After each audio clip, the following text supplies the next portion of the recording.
Koalisi Indonesia Maju, KIM, tampak mulai tidak kompak dalam menentukan keputusan mengenai pengajuan Ridwan Kamil, RK, untuk maju dalam pemilihan Gubernur Jakarta atau Jawa Barat.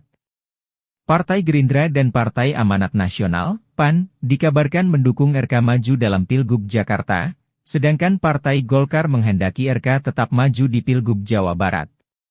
RK saat ini adalah Wakil Ketua Umum DPP Golkar Gerindra dan PAN tampaknya ingin menghadapkan RK melawan Anies Baswedan di Jakarta, namun Golkar melihat peluang RK di Jabar lebih besar. Gerindra menggeser RK ke Jakarta karena ingin mendukung Deddy Mulyadi di Jabar. Sedangkan PAN berkeinginan mengajukan mantan Wali Kota Bogor Bima Arya sebagai cawagup mendampingi Deddy Mulyadi.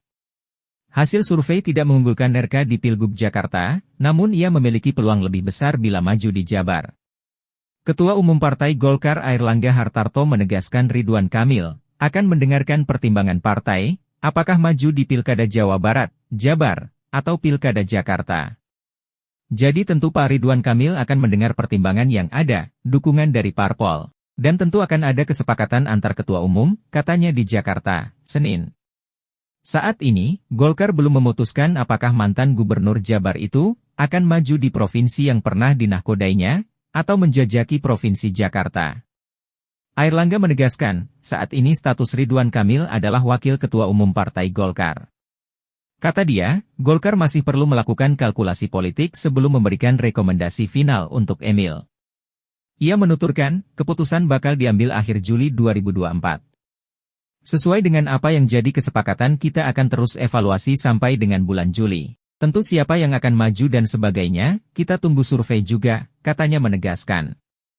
Sementara itu, Ketua Pemenangan Pemilu Jawa I Partai Golkar MK Iswara mengatakan bahwa Ridwan Kamil mampu membawa efek ekor jas jika diusung pada pemilihan Kepala Daerah Provinsi Jawa Barat tahun 2024. Kami berharap kalau Kang Emil di Jabar dapat memberikan efek ekor jas yang akan menguntungkan para calon kepala daerah Golkar di 27 kabupaten kota, kata Iswara dihubungi dari Jakarta, Selasa malam. Dia menjelaskan Ridwan Kamil mendapatkan 2 surat tugas dari Partai Golkar untuk Pilkada Jawa Barat dan Pilkada Jakarta. Namun, dalam pertimbangannya, Pilkada Jakarta hanya diikuti sekitar 8 juta pemilih dan tidak ada pemilihan kepala daerah untuk kabupaten dan kota. Sementara Pilkada Jabar diikuti sekitar 36 juta pemilih dari 50 juta jiwa penduduk, untuk pilkada serentak di 27 kabupaten dan kota. Namun demikian, kata Iswara, apapun keputusan untuk penempatan Ridwan Kamil, semua dikembalikan kepada mekanisme Partai Golkar dan Ketua Umum Airlangga Hartarto. Sebelumnya, pengamat politik dari Universitas Al-Azhar Indonesia Ujang Komarudin menyarankan Partai Golkar untuk mengusung Ridwan Kamil pada Pilkada Jawa Barat. Ikuti elektabilitas berbasis pada rasionalitas dari survei yang objektif. Kalau Jawa Barat tinggi untuk memilih daerah itu, katanya dihubungi dari Jakarta, Selasa. Menurut dia, pilihan itu dapat menjaga kestabilan suara Partai Golkar hingga pemilu 2029. Dengan menjadikan Ridwan Kamil menjadi gubernur di Jabar dapat menjaga bahkan meningkatkan perolehan suara Golkar pada kontestasi akan datang. Kalau RK menang lagi di Jawa Barat, suara Golkar bisa terjaga, katanya menegaskan.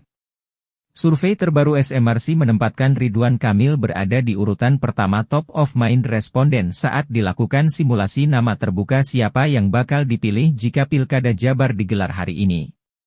Ridwan Kamil dipilih sebanyak 52,2% responden SMRC pada survei yang digelar 27 Mei hingga 2 Juni 2024.